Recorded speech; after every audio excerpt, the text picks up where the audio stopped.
think the first thing I would recommend is if you can build a company, build one that is global from day one, which means if you can move to the US, please move to the US. So that's the first thing I will say.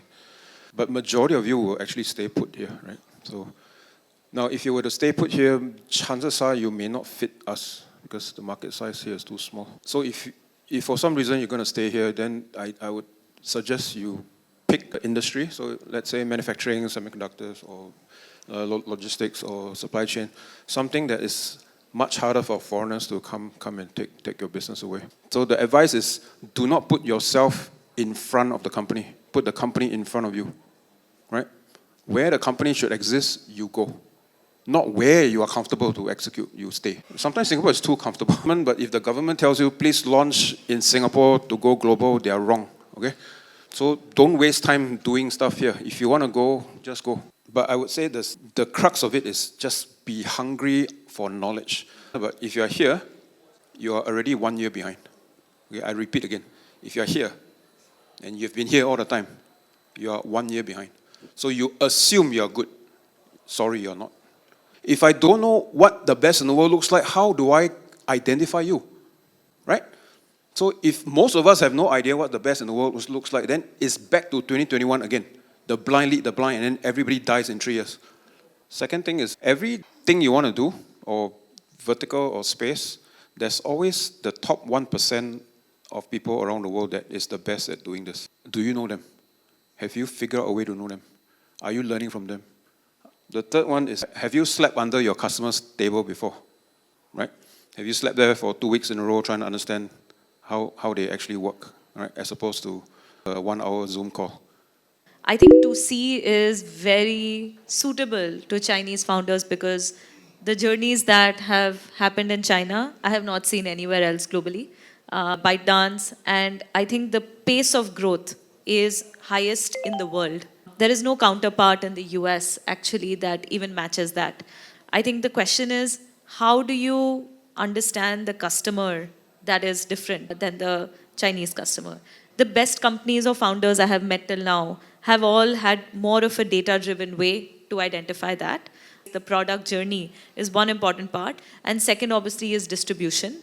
And then now today maybe GEO, like being inside Claude, being inside GPT, and coming up as a recommendation or in those is going to become important. So how do you customize both your product and distribution for the global market is the main thing that we look for. If you can truly replace labor, show ROI immediately, I think the AI agent will survive if you truly have some domain understanding that is top 0.1% in the world.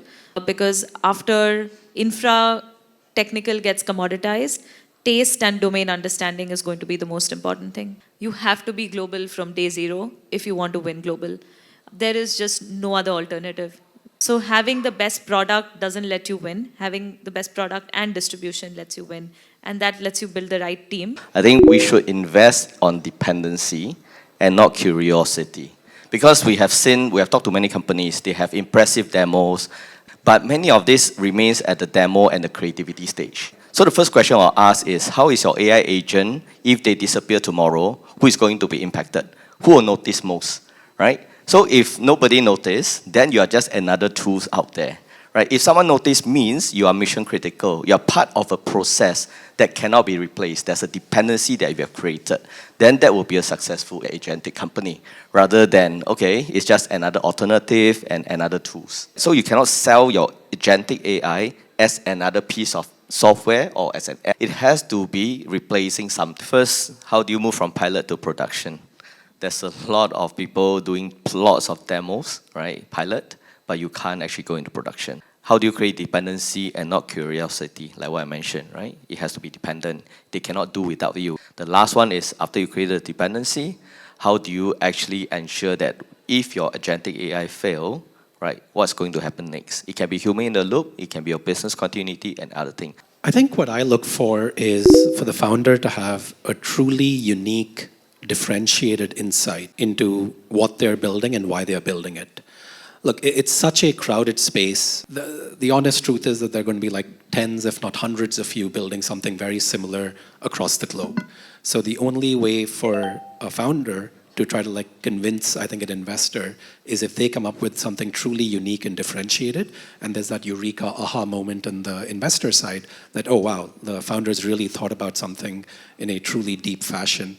I think the bottom line is that as a startup, you do not have the kind of financial resources to spread yourselves too thin.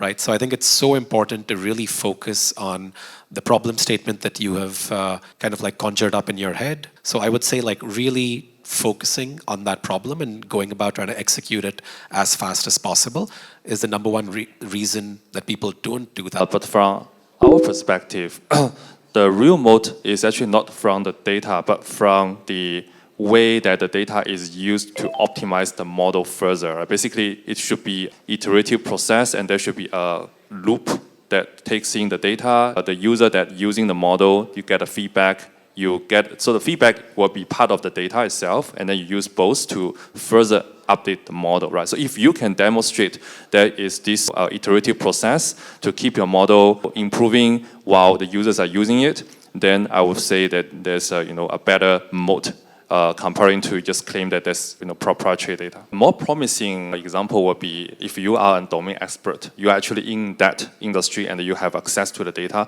there's a higher probability for you guys to build a model that is more useful than someone else coming from outside your domain and claim they have the proprietary data that you can make use of, and that data can be used to build a model to benefit your use case. Probably I won't do another AI agent company at this point of time. A more promising space will be extension of the AI agent, such as physical AI. Right? So probably I will set up a data company that collects data, then sell to those startups who want to build AI agent with physical AI.